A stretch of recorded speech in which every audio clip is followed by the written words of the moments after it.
सूरदास जी का प्रसंग आता है। जन्म हुआ दिल्ली के पास के एक ब्राह्मण कुल में, लेकिन परिवार इतना दीन था कि उनके पास ज्यादा भोजन की और आदि की कोई व्यवस्था नहीं थी। पिताजी ब्राह्मणोचित कर्म करते थे। ब्राह्मणत्व में जो कर्म विहित हैं उनको करते थे। एक बार आपने कहीं कुछ अनुष्ठान आदि किया तो आपको 2 रुपया मिला। इनके पिताजी को, सूरदास जी के पिताजी को। सूरदास जी का नाम तो सुना है ना सबने। 2 रुपया मिला सूरदास जी के पिताजी को।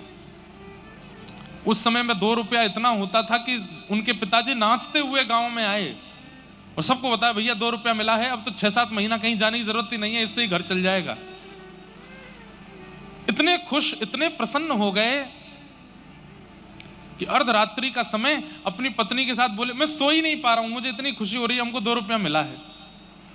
देवी, इसको बढ़िया से कपड़े में मलमल के कपड़े में बांध करके एक जगह पर रख दो, सुबह उठ करके फिर इससे सामग्री लेके आएंगे, ऐसा करेंगे वैसा करेंगे। इतने एक्साइटेड हो गए कि रात भर सो ही नहीं पाए सूरदास जी के पिताजी। पता नहीं रात में कहां से चूहे आए और चूहे वो मलमल का जो वस्त्र जिसमें 2 रुपए बंधे थे उसको लेकर के गए, उसको तो कुतर दिया, 2 रुपया कहीं चले गए, खो गए। सुबह उठे, उठ करके स्नान किया, स्नान करके कपड़े पहने, देवी जल्दी से वो मलमल का कपड़ा दो, खोल करके 2 रुपया निकालो उसमें से। और ढूंढा तो पूरे घर में वो 2 रुपया नहीं मिले। 2 रुपए ना मिलने पर इतना रोए, इतना रोए, इतना रोए कि बेचैन हो गए। हाय नाथ, जैसे तैसे तो इतने सालों में कमाई हुई और वो भी कहां चली गई पता नहीं। तो सूरदास जी के पास में एक विद्या थी। उनके नेत्र नहीं थे, लेकिन वो खोई हुई चीजों को ढूंढ लेते थे। उनके पास एक ठाकुर जी के द्वारा प्रदत्त विद्या थी ऐसी, वो बता देते थे। उसका कोई सामग्री कहां है, तुम्हारा ब्याह कब होगा, भविष्य बता देते थे, बीता हुआ कल बता देते थे। ये ठाकुर जी के द्वारा कृपा थी उनके ऊपर। सूरदास जी अपने पिताजी को रोते हुए देख बोले, पिताजी आप क्यों रो रहे हो? तो सूरदास जी के पिताजी बोले, बेटा 2 रुपया इतने सालों में पहली बार कमाई की और वो भी खो गए। सूरदास जी बोले, पिताजी इतना व्याकुल, इतनी बुरी तरह रुदन यदि ठाकुर जी के लिए किया होता ना तो ठाकुर जी प्रकट हो जाते आपके आगे। ये 2 रुपया के लिए रो रहे हो? अरे जो खर्च हो जाना उसके लिए क्यों रो रहे हो आप? अरे बेटा तू क्या जाने, तू तो घर में पड़ा रहता है, दिखाई तुझे देता नहीं है, मां भोजन बना देती है, खा लेता है, तू क्या जाने कि पैसे का कितना मूल्य होता है। मुझे तो 2 रुपए चाहिए। और मैंने सुना है तेरे मित्र बताते हैं कि तू भविष्य बता देता है, तू खोई हुई चीजें बता देता है, चल मेरे 2 रुपए बता कहां गए होंगे। सूरदास जी बोले, पिताजी मैं अपने ठाकुर जी के द्वारा दी गई विद्या का इस प्रकार प्रयोग नहीं करना चाहता। पिता हट करवाने लगे, बोले बता 2 रुपया कहां है, तेरे पिता की आज्ञा है। तो सूरदास जी बोले, पिताजी मैं बता दूंगा कि 2 रुपया कहां है, लेकिन उसके बाद मेरी एक शर्त है। बोले क्या? बता दूंगा कि 2 रुपया कहां है, लेकिन मैं घर छोड़ के चला जाऊंगा फिर। तो पिताजी ने ऐसे देखा, बोले वैसे भी तेरा फायदा क्या है, दिखाई तो देता नहीं तुझको, करता धरता तो तू कुछ है नहीं, जीवन भर तुझे हम ही चलाएंगे, हम ही तुझे कराएंगे। और ये बस बोल रहा है कि चला जाऊंगा, जाएगा कैसे, दिखाई तो देता नहीं, कहां जाएगा, किसके पास जाएगा?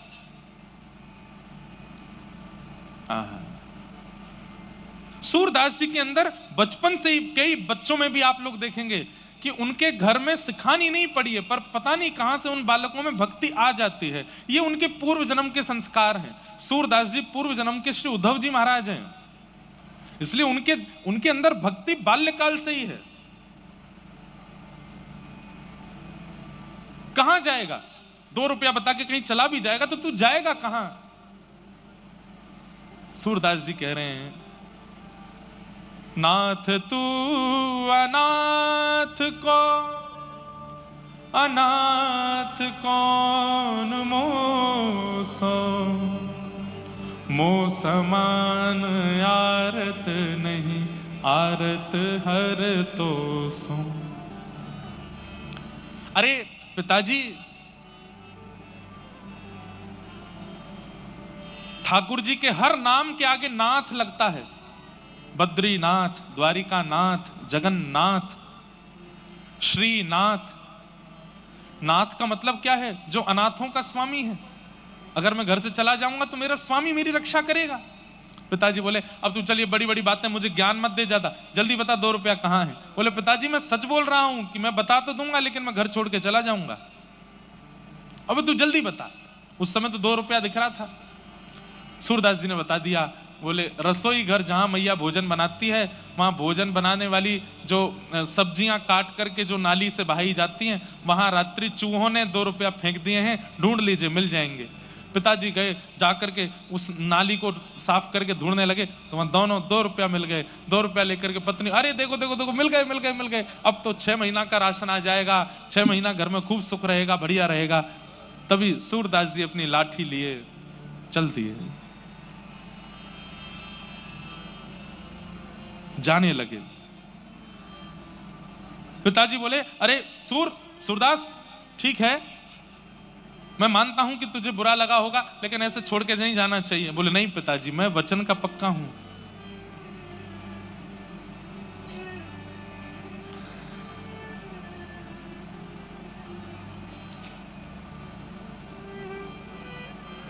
एक बहुत सुंदर पद है,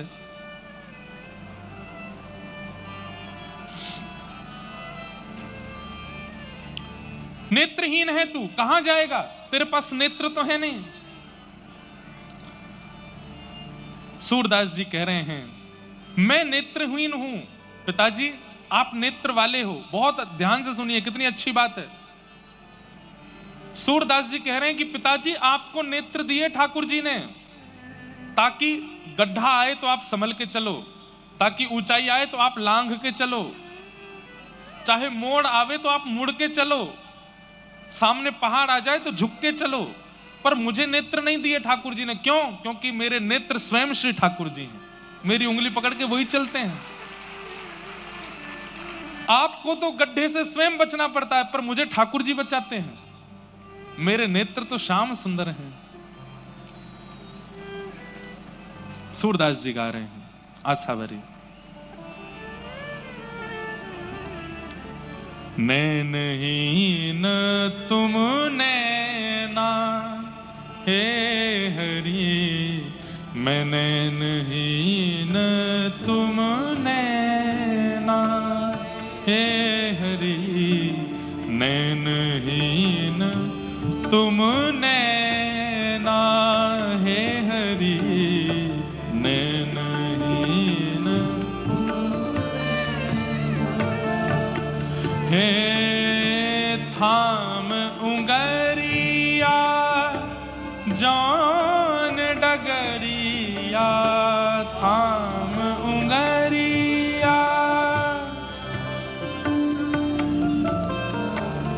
थाम उंगरिया जान डगरिया, थाम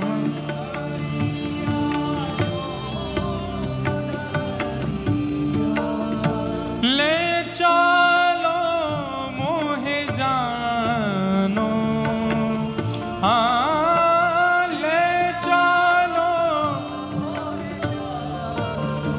हरि, मैं नैनहीन तुम नैना हरि, मैं नैनहीन तुम नैना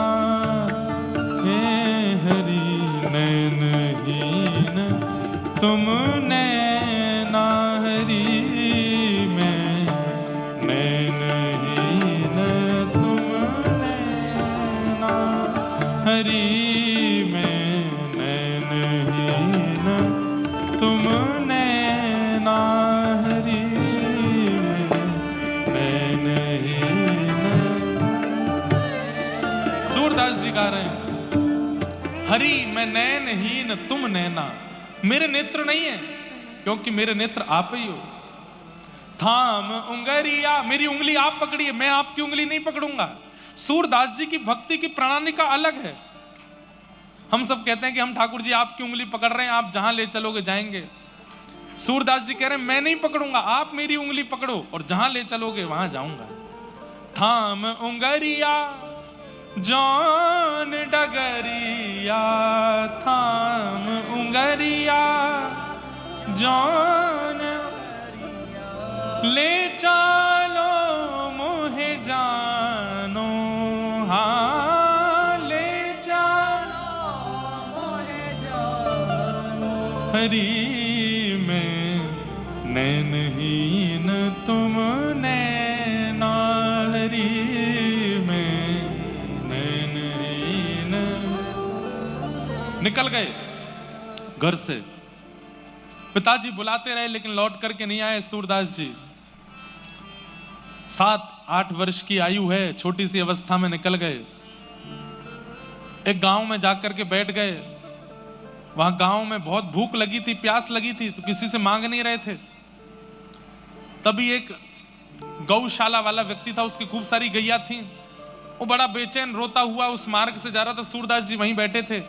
अरे मेरी गैया कहां चली गई, मेरी गैया किसी ने चुरा ली। रोता हुआ जा रहा था। सूरदास जी ने, उनको पता तो चली जाता था, उन्होंने तुरंत उस व्यक्ति से कहा, सुनो, पास का एक और गौशाला वाला व्यक्ति है, चरवाहा है, वो तुम्हारी गैया लेकर के उस सरोवर के पास है, जाओ ले आओ। वो व्यक्ति गया, वहां जाकर के देखा तो गैया मिल गई सारी, अपने गैया घेर करके ले आया। उसने सूरदास जी के चरण पकड़े, बोले भैया आप छोटे से बालक हो, आपको कैसे पता कि मेरी गैया वहां थी, और मैं आपके नेत्र देख पा रहा हूं, आपको दिखाई नहीं देता? बोले मैं नैनहीन हूं, मेरे नेत्र ठाकुर जी वही देखते हैं। बोले मैं क्या सेवा करूं? बोले सेवा कुछ मत करो, 4-5 दिन हो गए घर छोड़ के निकल गए, कुछ खाया पिया नहीं है, थोड़ा हमको दूध पिला दो। उसने कहा महाराज जी दूध नहीं पिलाऊंगा, मैं तो एक गैया आपको दान कर रहा हूं। बोले गैया का हम क्या करेंगे, हम पे आंख तो है नहीं, कैसे चराएंगे? बोले मैं एक ग्वारिया भी दे दूंगा, वही चराएगा, वही दूध निकाल के आपको पिलाएगा। सूरदास जी बोले बढ़िया है, दूध पिएंगे, भजन करेंगे ठाकुर जी का। लेकिन उस व्यक्ति ने पूरे गांव में हल्ला मचा दिया कि ये बालक भविष्य देखना जानता है, खोई हुई चीजें ढूंढ के बता देता है। अब तो महाराज वहां इतनी भीड़ लगने लगी। कोई बोला मेरा बेटा खो गया, उसको बता दो कहाँ है, सूरदास जी बता देते वहां है। कोई बोलता मेरे बेटा का ब्याह कब होगा, बता दो, तो बता देते। मेरी बेटी का किस दिशा में ब्याह होगा, सूरदास जी बता देते, दक्षिण दिशा में उस फलाने नाम के नगर में एक सेठ है, उनके बेटे से ब्याह होगा। इतना अकाट्य सत्य तक बता देते कि तुम्हारे बेटे का ब्याह होगा, उसकी पत्नी मर जाएगी। बोले कि हम कहीं और ब्याह, बोले जहां ब्याह करोगे वो मरेगी ही मरेगी। बोले नहीं ब्याह करें, तो बोले तुम नहीं करोगे तो तुम्हारा बेटा जबरदस्ती ब्याह करेगा। ब्याह तो इसका होगा, और इसके योग ऐसे हैं कि इसको पत्नी की मृत्यु देखनी ही पड़ेगी, ऐसा भविष्य कथन करते थे लोग बाग। इतना दान्य पुण्य, चमत्कार को नमस्कार है, इतना दान पुण्य करने लगे, इतना उनको धन धान्य।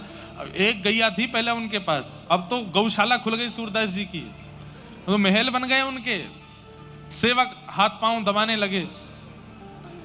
एक दिन सूरदास जी के मन में इतना वैराग्य आया, बोले घर बनाने के लिए घर नहीं छोड़ा था मैंने, ये तो अपने घर से भी बड़ा घर बना लिया मैंने, इसलिए थोड़ी छोड़ा था घर अपना।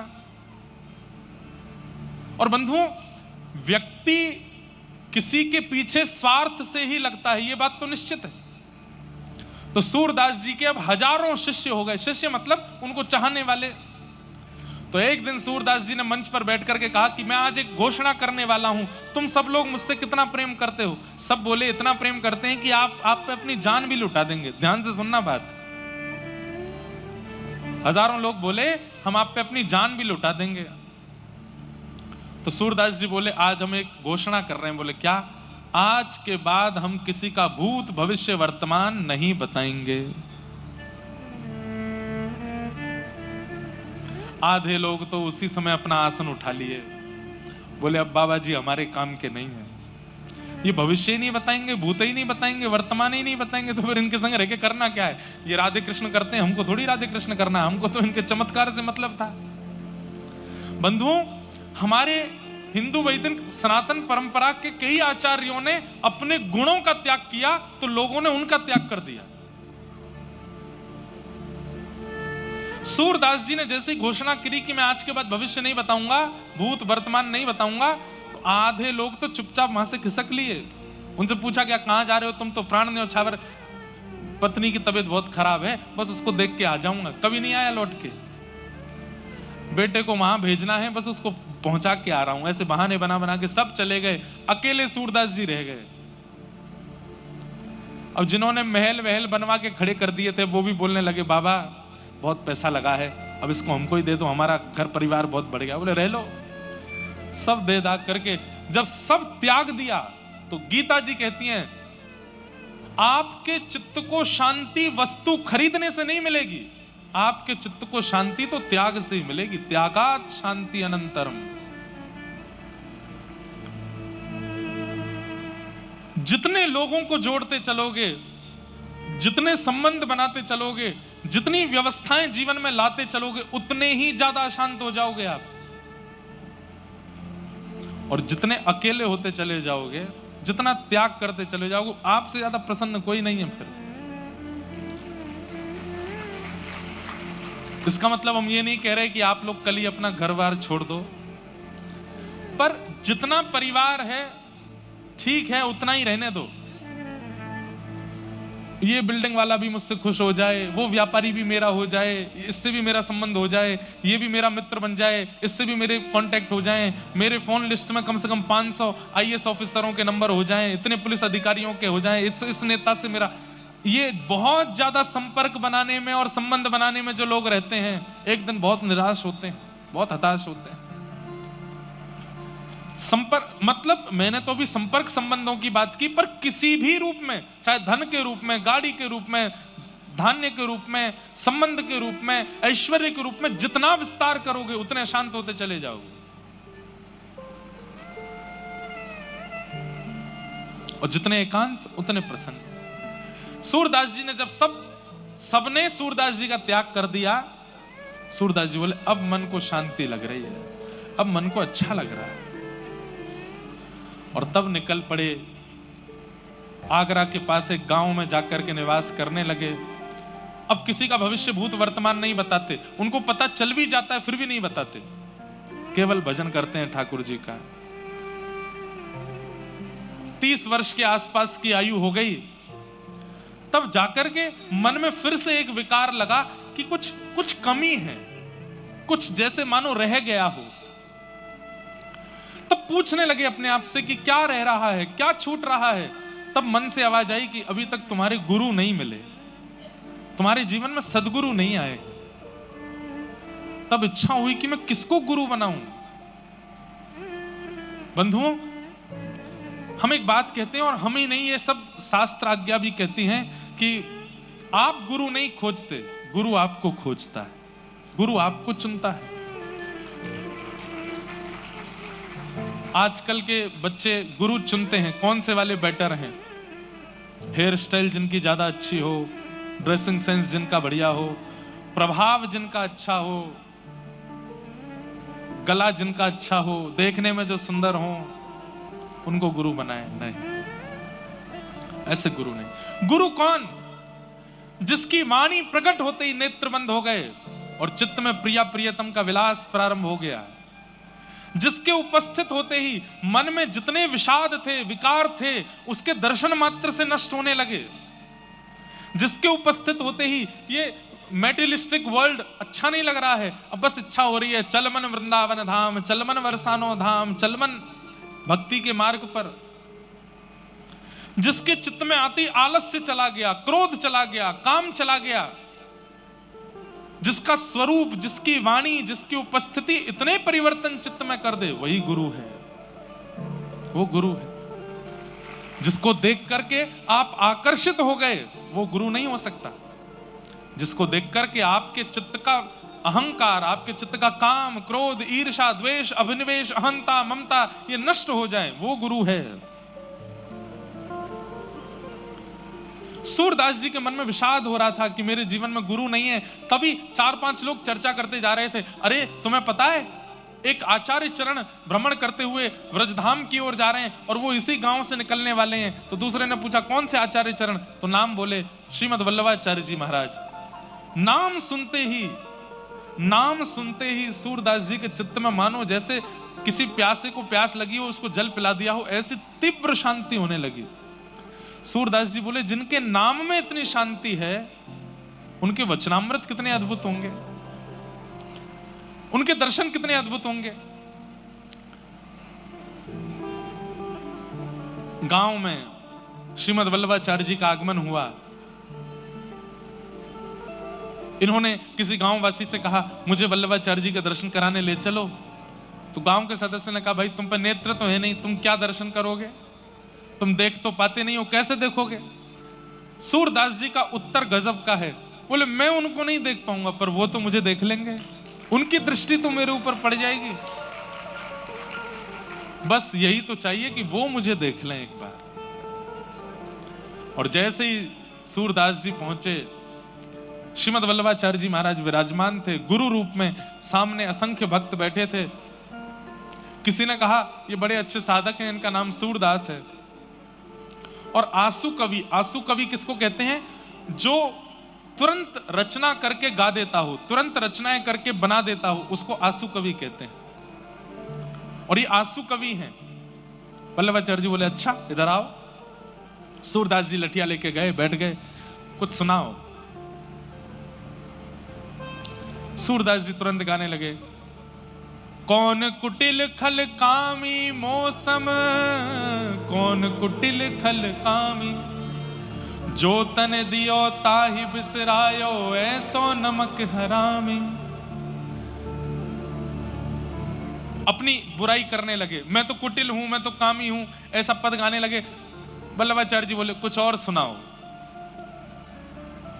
तो सूरदास जी ने दूसरा पद गाया। हरि मैं पतितन को सरदार, मैं पापियों का सरदार हूं, सरताज हूं। हरि मैं पतितन को सरदार, मैं पतितों का सरदार हूं। को कर सके बराबर मेरी, नहीं को के लायक। जो प्रभु अजामिल को दीन्यो, सो पाटो लिखत पाऊं। हरि जी में पतितन को सरताज। तो वल्लभाचार्य जी महाराज सामने बैठे बैठे बोले, हमारी ब्रज भाषा का शब्द है, बोले गिघियाए क्यों रहे हो, मतलब सिंपैथी पाने के लिए अपनी इतनी निंदा क्यों कर रहे हो। मैं ऐसा हूं, मैं वैसा हूं, इतने दीन दुल्लर तिल्लर होकर के इतनी बुराइयां अपनी कर रहे हो। अरे कुछ अच्छा सुनाओ, कुछ ठाकुर जी की लीला सुनाओ। सूरदास जी बोले मैंने आज तक यही सब गाया है। सुनेरी मैंने निर्बल के बलराम, ये पद तो सबने सुना होगा सूरदास जी का। सुनेरी मैंने निर्बल के बलराम, पिछली साख भरूं संतन की आड़ सवारे काम। जब लग गज बल अपनो बरत्यो, नेक सरयो नहीं काम। निर्बल भय बलराम पुकार्यो, आयो आधे नाम। सुनेरी मैंने निर्बल के बलराम। गजेंद्र ने अपना पूरा बल लगा लिया, लेकिन ग्राह से अपने पैर को नहीं छुड़ा पाया।